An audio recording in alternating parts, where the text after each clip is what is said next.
Every day, one by one, I'm gonna try every recipe of Laura, starting from the very beginning. Come, join me on my challenge. Let's go!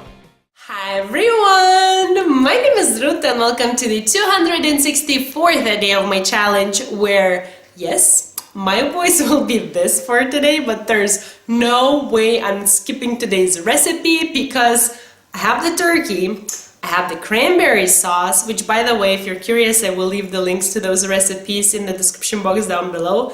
So now I need the gravy, and if I recall correctly, I'm pretty sure someone requested me to try this recipe out, so this is for you as well.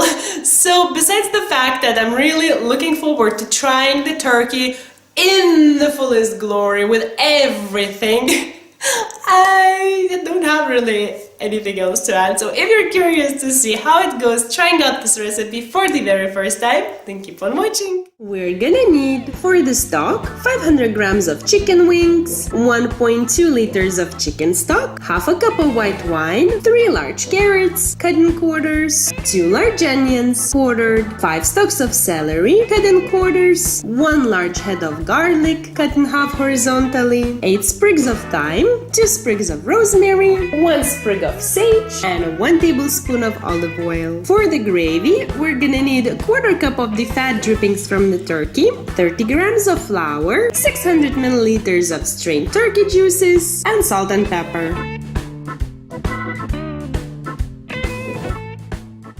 The first thing I did was turn on my oven to preheat to 200 degrees, and now I'm gonna proceed with the veggies. So to a roasting pan, I'm gonna add all the veggies and the herbs. So that's the onion, carrot, celery, garlic, rosemary, thyme, and sage.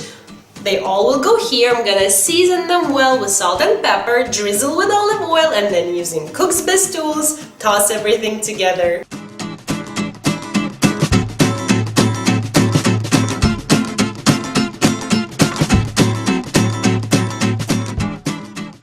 Okay, now on top of this, I'm gonna lay the chicken wings. And now this will go into the oven for 45 minutes, and halfway through I'll come in and just toss everything together.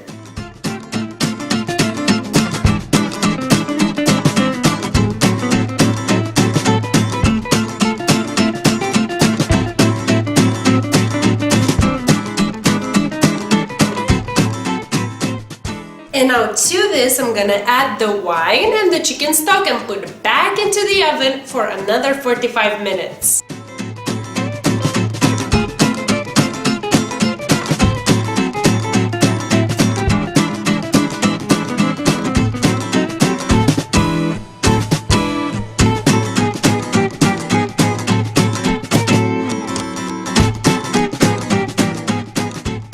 As you saw, I strained the stock, and now I brought it really low so that you could see this line. You see this?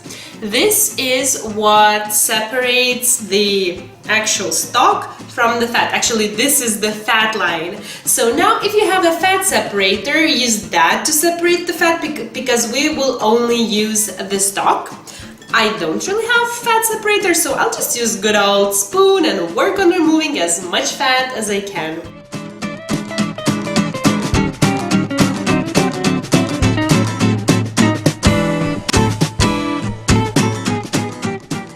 I did the exact same thing for the turkey juices or turkey stock. Check the description box down below for the recipe for that. Actually, this is just like roasting a whole turkey and making stock a long way. So this is the fat and this is the turkey juices, obviously. It was actually easier to separate these because I chilled it, and then the fat on the very top kind of solidifies and it's really easy to skim it off. So now into the pan or pot, I'm gonna add the fat, warm it up a bit over medium heat, then add the flour and cook, constantly stirring for 2 minutes.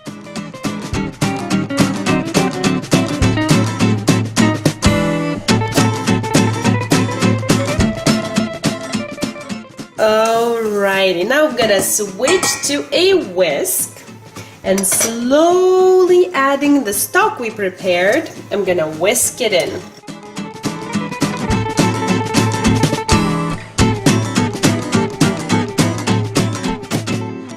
Okay, turkey juices in as well.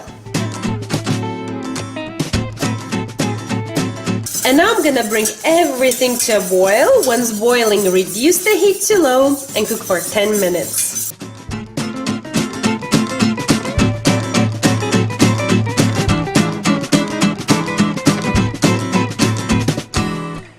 A little bit of salt and pepper, and that's it.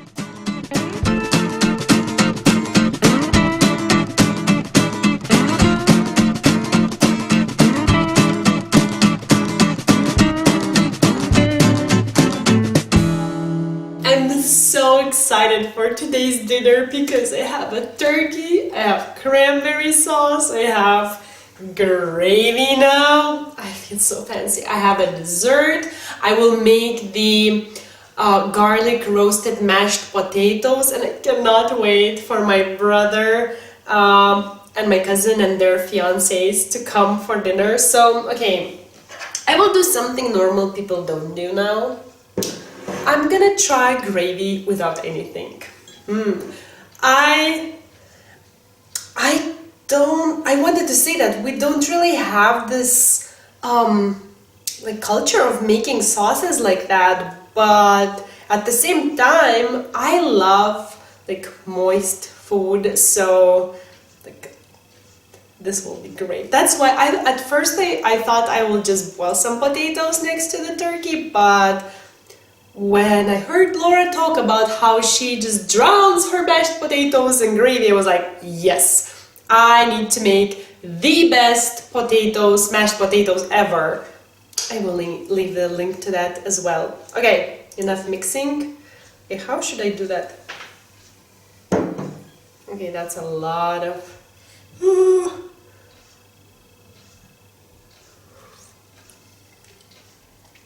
Wow. No, that's a wonderful sauce. I mean, how can it not be? I made it from 2 different stocks. There was real meat involved, and my God, so much roasting.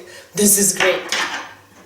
And don't suppose you don't know what gravy is. For me, it's just a sauce, but this not just a sauce. This is really, really good. It's really hot. It's really hard to hold. I don't think you really even see it. So just to, be able to put it back. If you want, go and check the original recipe by Laura there. There I said it. Look and compare now. This goes back on the table because it's really hard to hold. This is great. I honestly cannot wait for today's dinner. This is the first time in my life because I've left my country somewhere around 10 years ago and I was not cooking back then. So this is the first time I'm actually hosting a dinner for my brother and cousin, and I'm just so excited. Like, this is the first time they will eat like dinner made by me.